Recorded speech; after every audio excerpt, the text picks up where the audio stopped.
I've been getting a lot of questions lately asking where I get all my information from. People want to know how I know so much about psychology, relationships, and human behavior. And the truth is, I'm not a psychiatrist. I'm not a therapist. I'm not certified under any clinical title. Everything I know comes from years of studying what I genuinely love: human growth, mindset, emotional healing, and relationships. My lane is personal development and fundamental human growth. Heal the person and every relationship in their life improves. That is the heart of my work. So in this video, I'm going to break down exactly where I learned what I know: the books, the podcasts, the mentors, and the courses that shaped my understanding of people and personal development. First is Brian Cain and his Peak Performance Mental Mastery. This is a world-class system that teaches mental skills used by elite athletes and high performers. Think of routines, focus, self-talk, recovery after mistakes, and controlling what you can control so you perform under pressure. It's practical and immediately usable. I also studied under a licensed neuroscientist in Italy. That work was very science-based. We focus on how thoughts and emotions are wired in the brain and how to use repetition, focused, breath work, and state of mind changes to help you create new patterns. The big takeaway was simple: your brain is plastic. You can change how you think and feel with the right impulses over time. This is a big one: hypnotherapy. I personally embarked on hypnotherapy. It's a guided state of deep relaxation and focused attention where you are way more receptive to helpful suggestions that you choose in advance. It's used for things like stress reduction, building new responses to triggers, and emotional release. It is not mind control. It is not what you see in the movies. You are awake, you remember, and you stay in charge. It helped me line up my conscious goals with my deeper patterns. It helps bring your subconscious up to the conscious level of thinking. I am constantly listening to many long-form conversations, especially on the Joe Rogan Experience. I like to listen to a lot of Jordan Peterson. I like these because they dig into meaning, responsibility, speech, and personal accountability. I do not treat podcasts like gospel. I treat them like gym for ideas.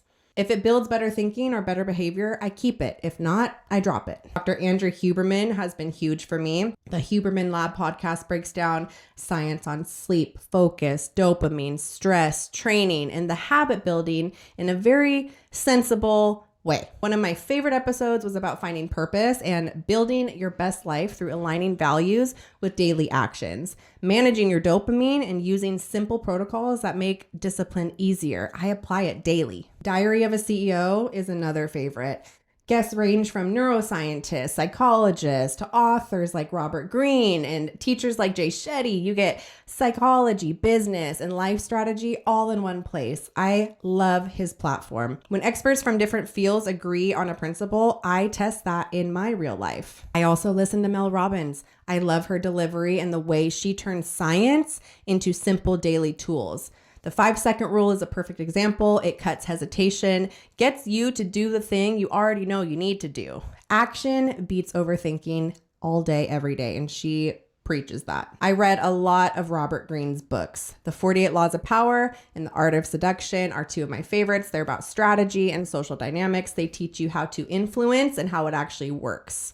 Mastery is about how people become world-class through apprenticeship, deep practice, and patience. The law of human nature helps you see the drives and the emotions behind behavior, including your own, so you can respond with clarity instead of reacting. I've studied Joe Dispenza as well. He focuses on the mind-body connections with meditations, breath, and visualization to help people break old habit loops and create new states. I love his emphasis on personal responsibility and daily practice. My approach and any teacher is the same. Take what is useful, test it, and keep what truly helps. Recently, I began studying under Alison Armstrong. She is an author and an educator who created Understanding Men and Understanding Women. This work has been a game changer for my relationship coaching. It explains needs, instincts, and communication differences and how to make clean requests that create a win-win outcome.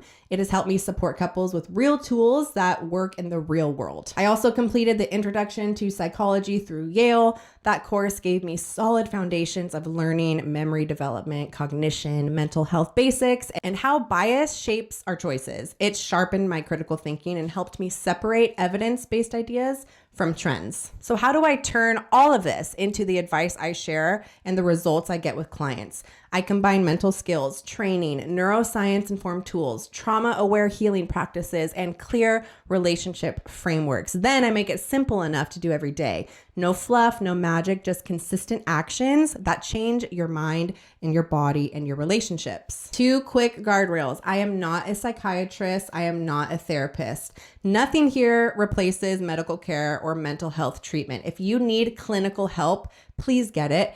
I respect and collaborate with licensed professionals. If you want to go deeper on a specific challenge in your life or your relationship, you can book a consultation with me on my Calendly. I offer 1 hour and 2 hour options. We will zero in on your situation, build a plan you can actually follow, and I will hold you accountable to it. Believe me, the link is in my bio. Thank you again for being here and supporting me and my work. If any of these resources helped you, tell me in the comments which one landed for you and what you want me to break down next. Your feedback shapes what I make, and I love interacting with all of you. And maybe share something with me that you like to listen to or watch that maybe I can implement further in what I'm trying to do for you.